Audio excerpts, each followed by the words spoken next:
మా యుద్ధ పడిన వారిని నేను మన్నించినట్లు నా ఎప్పుడూ మీరు మన్నించండి. నన్ను శోధనలో రక్షించండి. మీకు స్తోత్రం చేస్తున్నాము. యేసు ప్రభు మూడోసారి శ్రేయంగా మారబడటము ధ్యానించుగాక.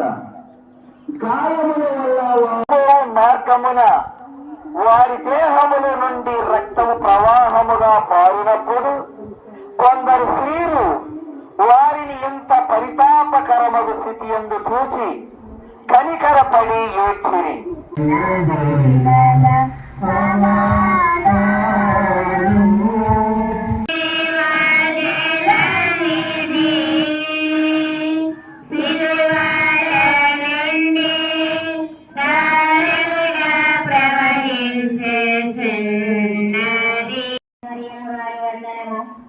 వారి మీతో ఉన్నారు. స్త్రీలను ఆశీర్వదింపబడిన వారి మీరి మీ గర్భఫలములకు చేస్తూ ఆశీర్వదింపబడిన వారి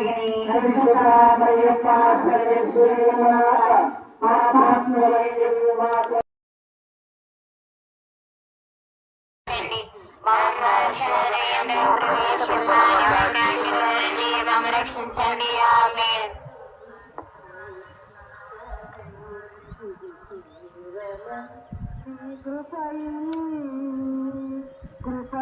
అవమానముగా ఒప్పగింపబడను.